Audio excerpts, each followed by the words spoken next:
সুপ্রভাত আমার সকল বন্ধুদেরকে। তোমরা সবাই কেমন আছো? আশা করি সবাই খুব ভালো আছো, আর আমিও ভালো আছি। তো আমার পরিবারে তোমাদের সবাইকে স্বাগত।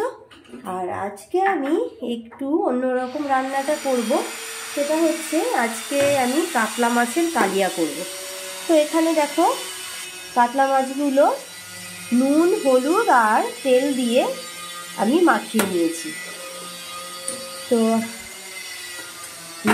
আমার বড় মেয়ে বিশেষ করে কাতলা মাছ খেতে খুব ভালোবাসে, আর আমার হাজবেন্ডও কাতলা মাছ খেতে ভালোবাসে। আর আমার ছোট মেয়ের আমরা এক প্রকার খাই, যে খুব যে একটা বিশাল ভালো খাই সেটা নয়। আর এদিকে দেখো দেখো এই যে ডাল সেদ্ধ বসিয়ে দিয়েছি। এখানে আমি লাউ ডাল করব, এখনও লাউটা দেওয়া হয়নি, তো দেব। আর এদিকে হচ্ছে মাছ ভাজাটা বসাতে বসাতে আমি মশলাগুলোও করে নেব। তো এক এক করে মাছগুলো ভেজে নিই। আমার আবার যে কোনো মাছ ভাজতে খুব ভয় লাগে, কারণ তেল খেতে এদের কোনো বিশ্বাস নেই, ঠিক ছুটে যায়। অনেক সময় হয় না যে আঁশ ছাড়া যেই মাছগুলো হয় সেগুলো কিন্তু কী হয়, সেগুলো বেশি ফাটে। আবার অনেক সময় যে কোনো মাছ হয়তো দিলাম, চট করে একটা ফেটে কপালে এসে ঢুকলো। তো এটা হয়, আর কি করা যাবে, মেয়ে মানুষ হয়ে যখন জন্মেছি ঘাত প্রতিঘাতের মধ্যে দিয়েই চলতে হবে। তো চলো দেখতে থাকো। তো দেখো আমি এখানে পেঁয়াজ কুচি করে নিয়েছি, আর হচ্ছে অল্প রসুন দিয়েছি, টমেটো, আদা কুচি, আর এখানে কাঁচা লঙ্কা। তো কাঁচা লঙ্কা, আর এই দেখো এই যে টক দইটা এনে রেখেছি, আর হচ্ছে এই যে মাছগুলো ভেজে নিয়েছি। কিছু মাছ আছে এই যে এখানে। এটা হলে তারপরে আস্তে আস্তে তোমাদেরকে খুব সংক্ষেপে শেয়ার করে দেবো। তো দেখো তেলটা গরম হয়ে গেছে, এবার আমি গোটা গরম মশলা ফোড়ন দিয়ে দিলাম। দিয়ে তারপর আমি পেঁয়াজগুলো দিয়ে দিচ্ছি। তো পেঁয়াজগুলো একটু লাল লাল করে ভেজে নিয়ে তারপরে আমি মশলাটা দেব। তো দেখো লাল লাল করে ভেজে নিয়েছি। তো দেখো এখানে জিরের গুঁড়ো, ধনে গুঁড়ো, আর হচ্ছে নুন, হলুদ, আর হচ্ছে সব রকমের পেস্ট করা মশলাটা দিয়ে দিলাম। দিয়ে আঁচ করিয়ে দিয়ে ভেজে নিতে হবে, কষিয়ে নিতে হবে মশলাটা। তো দেখো মশলাটা ভাজা ভাজা হয়ে গেছে, এবার আমি টক দইটা এখানে অ্যাড করব। তো দেখো এই যে টক দই দিয়ে দিলাম, অল্প পরিমাণেই দিলাম, বেশি দিলে আবার একদম টক টক হয়ে যাবে অতিরিক্ত। দেখেছো তো মশলাটা কিন্তু একদম সুন্দর ভাজা ভাজা হয়ে গেছে, যার কারণে তেলটাও ছেড়ে দিয়েছে। আর এখানে কালার দিলে তো কোনো কথাই নেই, একদম টকটকে কালার চলে আসবে, কিন্তু আমি কোনো কালার ইউজ করবো না, যেহেতু ঘরোয়াভাবে রান্না হচ্ছে ওই জন্য। তো মশলাটা যখন একদম ভাজা ভাজা হয়ে গেছে, আর কেন দেরি করব, তো এবার একটু জল দিয়ে দিচ্ছি।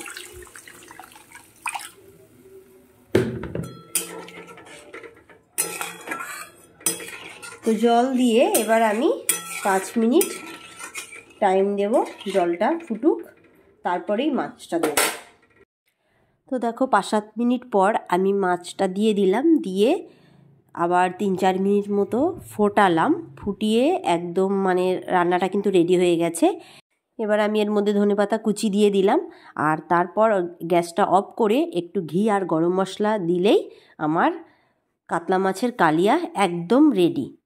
তো এটা তোমরা করে দেখতে পারো, খুব ভালো লাগবে। আমি তো এরকম রান্না পুরোপুরি সেরকমভাবে শেয়ার করি না, আমি ডেইলি ব্লগ দিই, সব কিছুই সারাদিনের তোমাদের সঙ্গে ভিডিও শেয়ার করি। তো আজকে একটু এটা করলাম, একটু অন্যরকম রান্না। তো রান্নাটা হয়ে গেছে। রান্নাটা বলতে মাছের কালিয়াটা তো হয়ে গেল, ডাল হয়ে গেল, এবার হচ্ছে শাক হবে, আর হচ্ছে শিম ভাজা।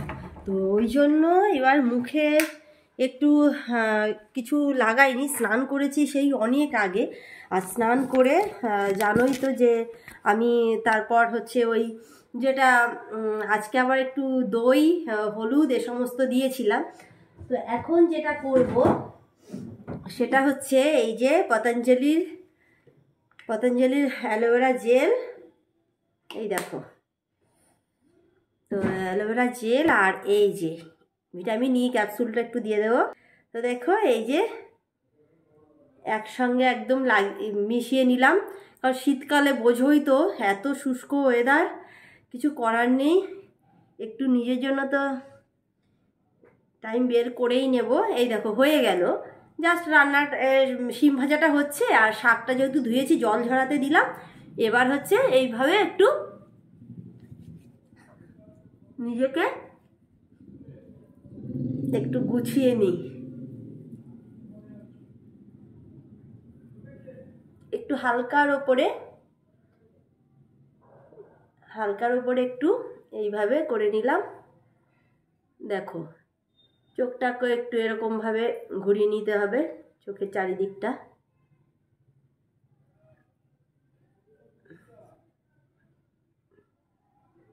এইভাবে সব সময় তো আমাদের পার্লারে যাওয়া সম্ভব না, আর আমি তো যাই না, তোমরা জানো আমি কিন্তু যাই না। তো সবসময় আমি পার্লারে আমি এমনি ভুরুটা তুলতে যাই, দেখো ভুরুটা ছাড়া আর আমি কিচ্ছু করতে যাই না। ওই যে আর্টিফিশিয়াল সুন্দর করে কোনো লাভ নেই।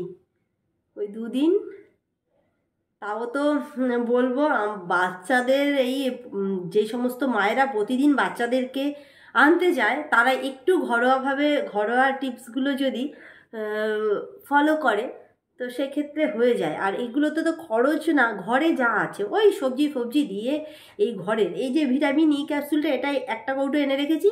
এবার সে কতদিন যাবে তার কোনো ঠিক নেই। সপ্তাহে একটা করে একটু লাগাই।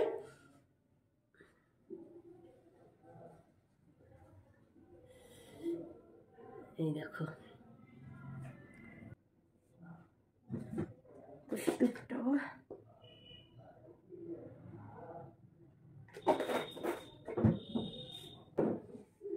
আজকে শ্যাম্পু করেছি, তো চুলটাকে আর কিছু করিনি, কারণ বাড়িতে এত ধুলোবালির কাজ হচ্ছে যে আমি কোনোভাবেই কিছু করতে পারছি না। চুলটা একদম জট পাকিয়ে যাচ্ছে,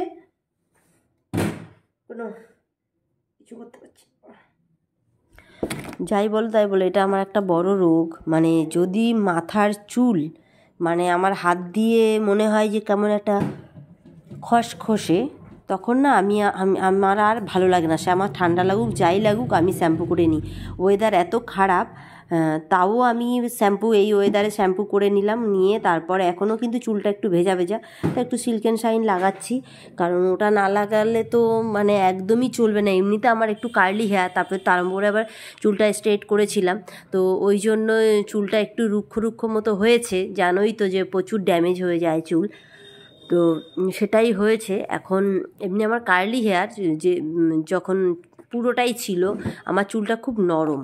হ্যাঁ, তো এইবার যদি দেখা যায় যে এরকম শক্ত হয়ে আছে, তো সেই চুল হাত দিতে কেমন লাগে বলো। তো ওই জন্য ওয়েদার খারাপ থাকা সত্ত্বেও শ্যাম্পুটা করে নিলাম এই ঠান্ডার মধ্যে দিয়ে। আর তারপরে যেটা আমার প্রতিদিনের অভ্যেস, যে একটু কাজল পরা, কাজল না পরলে ভালো লাগবে না। তো ঠিক আছে, চলো দেখতে থাকো। তো দেখো আমি আবার চলে এলাম এই ঘরে, হচ্ছে রান্নাঘরে আবার গেলাম, কিছুটা কাজ করলাম। দেখো আলনাটা অগোছালো হয়ে আছে, আর খাটটা দেখো অগোছালো হয়ে আছে। আমার মেয়েরা যে কি করে তোমাদেরকে কি বলবো, মানে তোমরা কিছুটা হলেও বুঝতে পারো আমি যে ব্লগগুলো দিই কী করে। কালকে কি হয়েছে, কালকে পড়াতে এসছে, আর ও কি করেছে, দুই মেয়ে সেই ব্যাগের মধ্যে নানান রকম জিনিস ঢুকিয়ে, মানে সেই হ্যাঙ্গার, ওর বাবার জামা কাপড় ঝোলানোর হ্যাঙ্গারটা পর্যন্ত ওর মধ্যে ঢুকিয়ে রাখে, মানে এরকম করে। তারপর আমি ভীষণ কালকে বকা দিয়েছি। বকা দেওয়ার পরে আমাকে বলছে যে আমার বড় মেয়ের খুব অভিমান, বলছে হ্যাঁ আমার তো কেউই নেই, আমাকে সবাই শুধু বকে, আমার কেউ নেই, এই সমস্ত বলে। আর কি বলবো, কিচ্ছু বলা যায় না। অ্যাকচুয়ালি এই ঘরে থাকা হয় না বলে না, আমার মেয়েরাও এই ঘরে এসে অত্যাচার করে, আমার বড়ও এই ঘরে এসে যা ইচ্ছে তাই করে। ওই যে আলনাটা আমি বলে দিয়েছি যে এইভাবে এভাবে একটু গুছিয়ে রাখবে, সে তো জামাকাপড় নেবে ফেলবে, মানে ফেলবে না, মানে জামাকাপড় নেবে আর হচ্ছে আলনার উপরে ফেলে রাখবে এরকম ছড়িয়ে ছিটিয়ে, জানে যে আমি আছি। আর তারপরে মেয়েরা তো এরকম মোটামুটি শুধু এই জিনিস সেই জিনিস পুতুলগুলো টেডিগুলো আমি এত সুন্দরভাবে গুছিয়ে রাখি, কিন্তু তাদের জন্য আমি কোনোটাই কিছু বা ঠিকঠাক মতো রাখতে পারি না। আর হচ্ছে এই ঘরে যদি আমরা ঘুমোতাম তো সেক্ষেত্রে এইভাবে কিন্তু অগোছালো করে রাখতে পারতো না, কিন্তু এইভাবে দেখো যেই ঘরে থাকবো না সেই ঘরটা যদি অগোছালো হয়ে থাকে তাহলে কেমন লাগে বলো, সেটা তো ভালো লাগে না। আর আমার কাছে যত কাজ থাকুক তার মধ্যে আমি এ সমস্ত একটু ঘরগুলো একটু না গোছাতে পারলে আমার মনে একটা অশান্তি অশান্তি লাগে। আমি যদি কোথাও বেড়াতে যাই তার আগে আমার মনে হয় এই ঘরটা তো আমার বেশি গোছানো নেই, এটাকে আমি ঠিকঠাক মতো গুছিয়ে তবেই কিন্তু আমি যাব বেড়াতে, এরকম। তো অগোছালো হয়ে পড়ে থাকলে সেটা ভালো তো লাগেই না, এটা এক রকমের বলতে পারো রোগ। আর তবে কি বলো তো, এই বাতিকগুলো থাকলে কি হয়, খুব প্রবলেম হয়, মানে যার এই বাতিক তার খুব প্রবলেম, মানে মনে একটা অশান্তি অশান্তি একটা ব্যাপার লাগে। তো ঠিক আছে, অনেক কাজকর্ম আছে, ব্লগটা আজকে আমি এখানেই শেষ করছি। যদি ভালো লেগে থাকে অবশ্যই লাইক কমেন্ট শেয়ার করো, নতুন বন্ধু হয়ে থাকলে প্লিজ সাবস্ক্রাইব করে দিও। তো এভাবে আমাকে সাপোর্ট করে যেও, তোমরা প্রত্যেকে ভালো থেকো। এখনকার মতো টাটা, নমস্কার।